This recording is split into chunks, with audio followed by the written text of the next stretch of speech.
More than 3 years, I've spoken about the new frontier. This is not a partisan term, and it's not the exclusive property of Republicans or Democrats. It refers instead to this nation's place in history, to the fact that we do stand on the edge of a great new era, filled with both crisis and opportunity, an era to be characterized by achievement and by challenge. It is an era which calls for action and for the best efforts of all those who would test the unknown and the uncertain in every phase of human endeavor. It is a time for pathfinders and pioneers.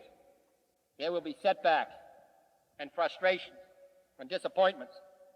There will be, as there always are, pressures on this country to do less in this area as in so many others, and temptations to do something else that's perhaps easier. But this research here must go on. This space effort must go on. The conquest of space must and will go ahead. That much we know. That much we can say with confidence and conviction. Frank O'Connor, the Irish writer, tells in one of his books how, as a boy, he and his friends would make their way across the countryside. And when they came to an orchard wall that seemed too high and too doubtful to try and too difficult to permit their voyage to continue, they took off their hats and tossed them over the wall, and then they had no choice but to follow them. This nation has tossed its cap over the wall of space, and we have no choice but to follow it. Whatever the difficulties, they will be overcome. Whatever the hazards, they must be guarded against. With the help and support of all Americans, we will climb this wall with safety and with speed, and we shall then explore the wonders on the other side. Thank you.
Mansura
Oh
man holds in his mortal hands the power to abolish all forms of human poverty, together let us explore the stars, conquer the desert, eradicate disease, tap the ocean depths, and encourage the arts and commerce. Let both sides unite to heed in all corners of the earth the command of Isaiah to undo the heavy burden and let the oppressed go free. Now the trumpet summons us again, called to bear the burden of a long twilight struggle, year in and year out, rejoicing in hope, patient in tribulation, a struggle against the common enemies of man, tyranny, poverty, disease, and war itself. Now it is time to take longer strides, time for a great new American enterprise, time for this nation to take a clearly leading role in space achievement, which in many ways may hold the key to our future on Earth. I therefore ask the Congress, above and beyond the increases I have earlier requested for space activities, to provide the funds which are needed to meet the following national goals. First, I believe that this nation should commit itself to achieving the goal, before this decade is out, of landing a man on the moon and returning him safely to the Earth. No single space project in this period will be more impressive to mankind or more important for the long-range exploration of space, and none will be so difficult or expensive to accomplish. Secondly, an additional $23 million, together with $7 million already available, will accelerate development of the rover nuclear rocket. This gives promise of someday providing a means for even more exciting and ambitious exploration of space, perhaps beyond the moon, perhaps to the very end of the solar system itself. This dam will produce enough electric energy, this one dam, to light the city of Edinburgh in Scotland. This dam alone will supply enough irrigation area larger than a nation of Luxembourg. This dam and the rest of the dams on this river, which 30 years ago would have provided only floods and darkness, now provide irrigation and light. And though those of us who are here today follow in the footsteps of those who made it possible, we share a satisfaction and also a commitment that we must in our time make it easy for future presidents of the United States and future citizens in the 1970s and 80s to visit projects like this, which have been planned and carried out in our day. And the important lesson in all of those projects is that progress isn't being made as a result of a sudden idea suddenly coming into fruition. Things do not happen, they are made to happen. And this project is the result, and our action today, of 30 years of men, some of whom have now died, who thought that this dam would help this valley. I hope that those of us who hold positions of public responsibility in 1962 are as far seeing about the needs of this country in 1982 and 1992 as those men and women were 30 years ago who began to make this project possible. What are we going to do in 1962, beginning today, to determine what projects we should develop so that by the end of this century, when there are 300 million people in the United States, that there will be available to them land and water and light and power and resources and places to live and places to rest and places to work. So we salute this project today, and we salute those who made it possible. And we look to the future, and we look to the past.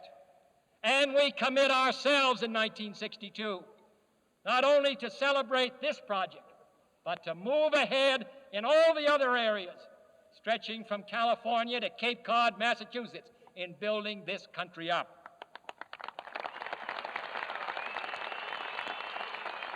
Every member of Congress, everyone in the executive branch, from the President on, in the field of national resources, has to plan during their period of administration or of office for the next generation, because no project that we plan today will be beneficial to us. Anything we begin today is for those who come after us. And just as those who began something years ago make it possible for us to be here, I hope we'll fulfill our responsibility to the next generation that's going to follow us. This demonstrates our confidence in the future. Those people who come here from abroad, what they want to see is the Tennessee Valley. 10 years from now, they'll want to see this project. And I hope in space and on the ground, this country will continue its march forward. Thank you. The exploration of space will go ahead, whether we join in it or not. And it is one of the great adventures of all time. And no nation which expects to be the leader of other nations can expect to stay behind in this race for space.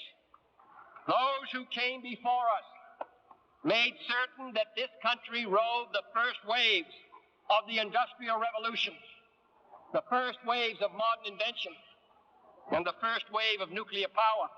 And this generation does not intend to founder in the backwash of the coming age of space. We mean to be a part of it. We mean to lead it.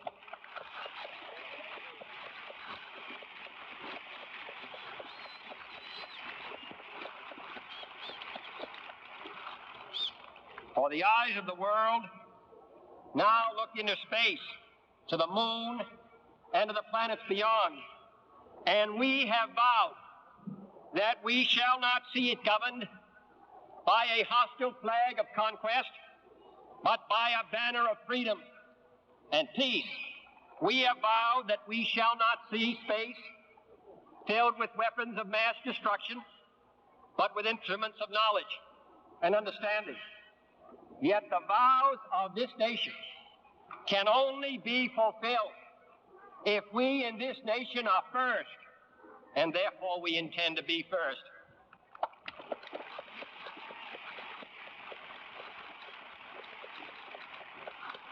We set sail on this new sea because there is new knowledge to be gained and new rights to be won, and they must be won and used for the progress of all people. There is no strife, no prejudice, no national conflict in outer space as yet. Its hazards are hostile to us all. Its conquest deserves the best of all mankind, and its opportunity for peaceful cooperation may never come again. But why, some say, the moon? Why choose this as our goal? And they may well ask, why climb the highest mountain? Why, 35 years ago, fly the Atlantic? Why does Rice play Texas? We choose to go to the moon. We choose to go to the moon.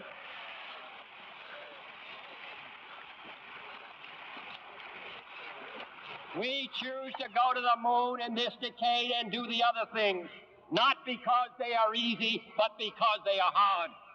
Because that goal will serve to organize and measure the best of our energies and skills. Because that challenge is one that we're willing to accept, one we are unwilling to postpone, and one we intend to win, and the others too.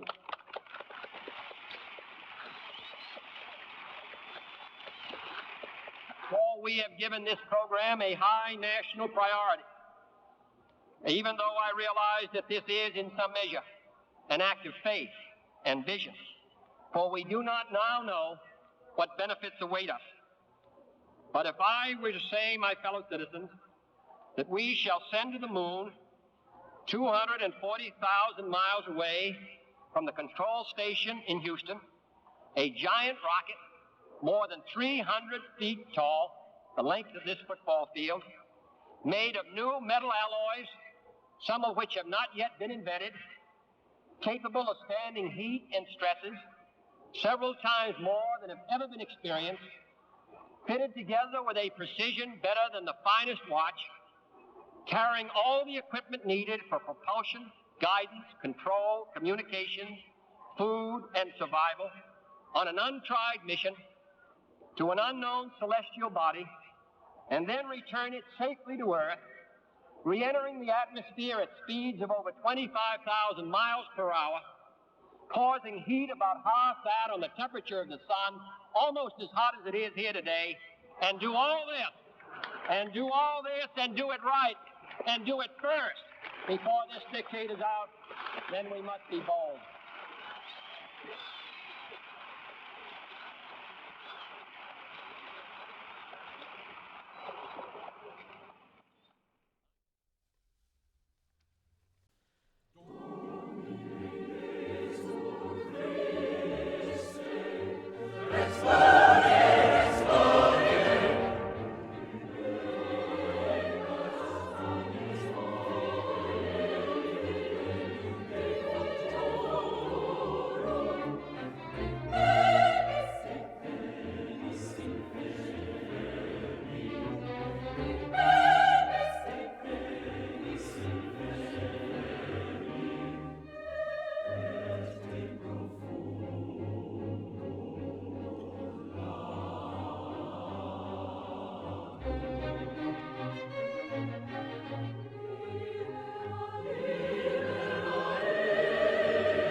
we begin work on the largest nuclear power reactor for peaceful purposes in the world. And I take the greatest satisfaction in the United States being second to none. And I think this is a good area where we should be first. And we are first. We are first. It's extraordinary how long it took. It's extraordinary what energy, human energy, was required to get this concept accepted. This great rich country of ours has a long unfinished agenda, but it's always had that agenda in creative times. And this is a creative time in our country and throughout the world. All of the trained and educated men and women who are making our country over, who are building a better standard of living for our people, this is a time when we wish to encourage that release of energy, human energy, which is the most extraordinary of all. And therefore, I'm proud to come here across the United States as President to express our thanks to you, to express my pride in what is being begun here today, which puts the United States, as I said, once more in the lead in a whole new area which can mean so much to people around the world. Man is still the master of his own fate, and I believe that the power of science and the responsibility of science have offered mankind a new opportunity, not only for intellectual growth, but for moral discipline, not only for the acquisition of knowledge, but for the strengthening of our nerve and our will. We are bound to grope for a time as we grapple with problems without precedent in human history. But wisdom is the child of experience. In the years since man unlocked the power stored within the atom, the world has made progress, halting but effective, towards bringing that power under human control. The challenge, in short, may be our salvation. As we begin to master the destructive potentialities of modern science, we move towards a new era in which science can fulfill its creative promise. I recognize with each door that we unlock, we see perhaps 10 doors that we never dreamed existed, and therefore we have to keep working forward. When power leads man towards arrogance, poetry reminds him of his limitations. When power narrows the areas of man's concern, poetry reminds him of the richness and diversity of his existence. When power corrupts, poetry cleanses. For art establishes the basic human truth, which must serve as the touchstone of our judgment. The artist, however faithful to his personal vision of reality, becomes the last champion of the individual mind and sensibility against an intrusive society and an officious state. The great artist is thus a solitary figure. He has, as Frost said, a lover's quarrel with the world. In pursuing his perceptions of reality, he must often sail against the currents of his time. This is not a popular role. If sometimes our great artists have been the most critical of our society, it is because their sensitivity and their concern for justice, which must motivate any true artist, makes him aware that our nation falls short of its highest potential. I see little of more importance to the future of our country and our civilization than full recognition of the place of the artist. The highest duty of the writer, the composer, the artist, is to remain true to himself and to let the chips fall where they may. In serving his vision of the truth, the artist best serves his nation. And the nation which disdains the mission of art invites the fate of having nothing to look backward to with pride and nothing to look forward to with hope.